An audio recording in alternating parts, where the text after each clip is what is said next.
குருவின் பாடம்.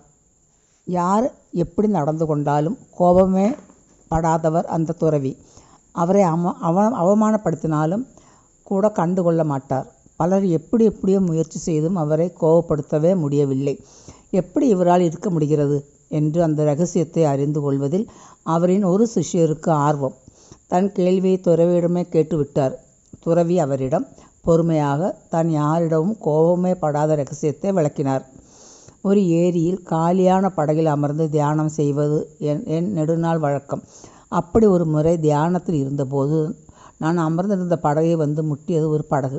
என் தியானம் கலைந்தது. இப்படி அஜாக்கிரதையாக படகை முட்ட விட்டது யார் என்று கோபமாக கண்களை திறந்து பார்த்தால் அது வெற்று படகு. காற்றுக்கு அசைந்து வந்து நான் தியானம் செய்த படகு மீது மோதிருக்கிறது. என் கோபத்தினை அந்த படகிடம் காட்டி எதுவும் பிரயோஜனம் உண்டோ சீடனே? யாராவது என்னை கோபப்படுத்தும் போது எனக்கு அந்த சம்பவம் நினைவுக்கு வரும். இதுவும் வெற்று படகுதான் என்று அமைதியாகி விடுவேன் என்றார்.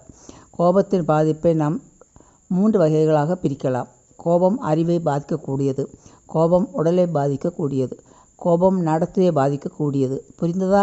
ரகசியம் என்றார் குரு. குரு கோபப்படாத ரகசியம் கேட்ட சிஷ்யர் தெளிவு பெற்றாள். நீதி.